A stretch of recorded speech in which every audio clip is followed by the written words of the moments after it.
There are also some more familiar names coming, and for that we turn to the king of Oceanside and our PPR analyst extraordinaire, John Carroll. Welcome back to your corner, technically. Right, thank you. And the opening shot there was a punter running a 40. I'm not quite sure what the NFL cares about a punter running a 40, but you anyway, never know. They might run a fake every now and then. You never know.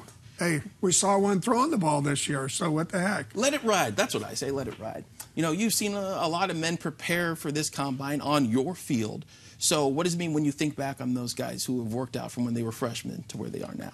You know, incredible memories. As you look back, I remember these two guys, Jordan Miller and Elijah Holder, and tiny little stick figures as freshmen, and growing into much more mature young adults as seniors, and watching them go through the college experience where they become adults and develop physically and emotionally.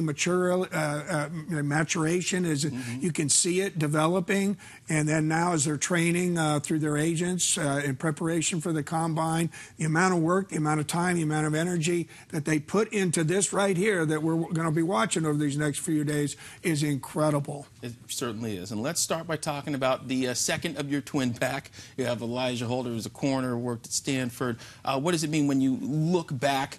What did you see back then that you think makes him work now? You know, he's one of three brothers that played for me. And all of them had that same little instinct. That instinct is a little bit of positive nastiness, a little bit of mental toughness, a little bit of willing to go mano-a-mano, one-on-one, which a corner's got to be able to do, and not fear failure and take risks. And his performance was outstanding in high school, and I've watched him in college. It's even better. He's incredible with his hands. He's great on the line of scrimmage. He's got great eye vision on route reading, aware of routes and combinations, and he does a phenomenal job of reading the quarterback. Great break on the ball, great ball skills. He's got all the tools that I know the NFL is looking for. Another man in your defensive backfield, Jordan Miller, from out of Washington.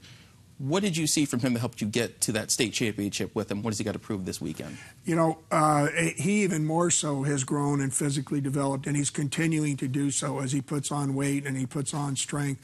He's got incredible speed, special speed, that I think is going to stand out here in this combine. And for a corner, speed kills, and as well as height. And we talked about Elijah's 6'2", Jordan's 6'1". That's really good size guys for playing corner in the NFL against those big receivers. He's got great hips, great feet.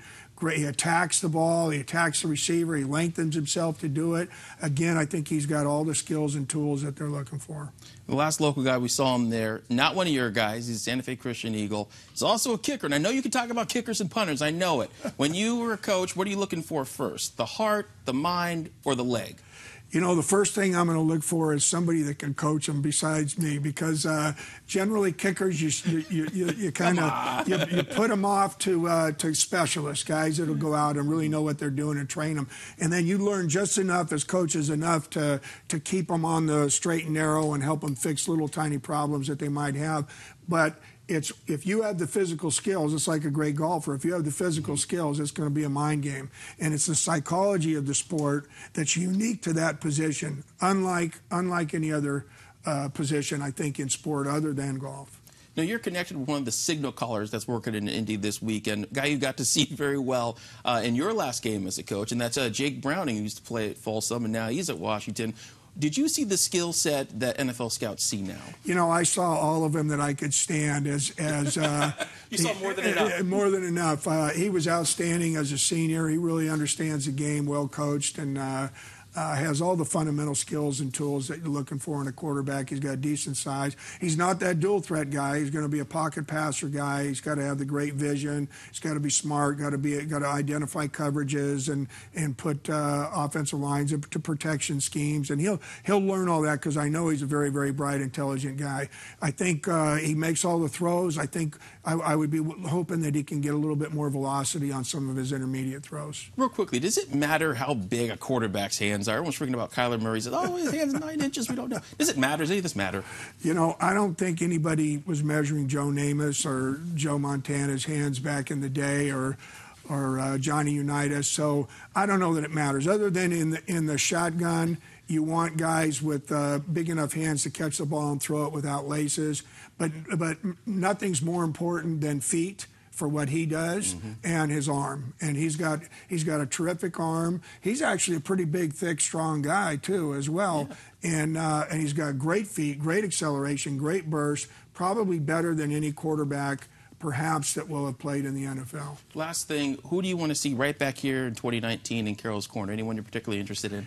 Well, there's two guys that are special in my line of sight. I love to see linebackers, and I love to see running backs, guys that are low center of the gravity, downhill guys. Sounds like Mr. Tua to me. And we've got one at Oceanside High School, Mr. Tua, who's outstanding. Just going to be a junior. Yep. And then Helix, we know, Mr. Noah. has got Mr. Noah, who is special. And I got a chance to coach one of his family members at Oceanside, and talented man. Very, very talented. Absolutely. Well, it's great to have you here. Let's talk about what we're going to be seeing tonight in the ASR. It's going to be a filled night: softball, boys volleyball, lacrosse, and even powder puff, because that's how we do it.